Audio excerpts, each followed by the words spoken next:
बिस्मिल्लाहिर्रहमानिर्रहीम। अस्सलामुअलैकुम। आप देख रहे हैं 1 बाय 1 न्यूज़ एसटी।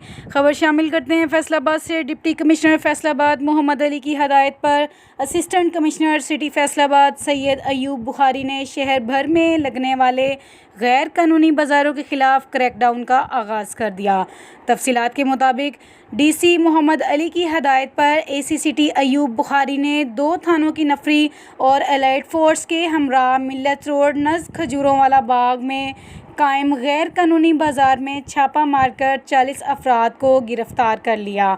मज़कूरा बाज़ार में 250 से ज़ायद स्टॉल दुकानें लगाए गए थे, जिसमें सैकड़ों की तादाद में मर्द और ख़वातीन ख़रीदारी में मसरूफ़ थे। पुलिस टीम को देखकर काफ़ी तादाद में लोग भाग खड़े हुए, जबकि 40 अफराद को मौके पर गिरफ़्तार कर लिया गया और गैर कानूनी बाज़ार को ख़त्म करवा दिया गया। मज़ीद ख़बरों के लिए देखते रहिएगा हमारा चैनल 1 बाय 1 न्यूज़ एचडी।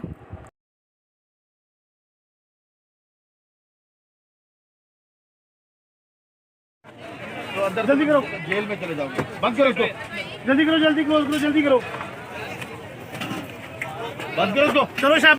ताज़ा तरीन अपलोड्स की नोटिफिकेशन हासिल करने के लिए हमारे चैनल को सब्सक्राइब करें और साथ में दिए गए घंटी के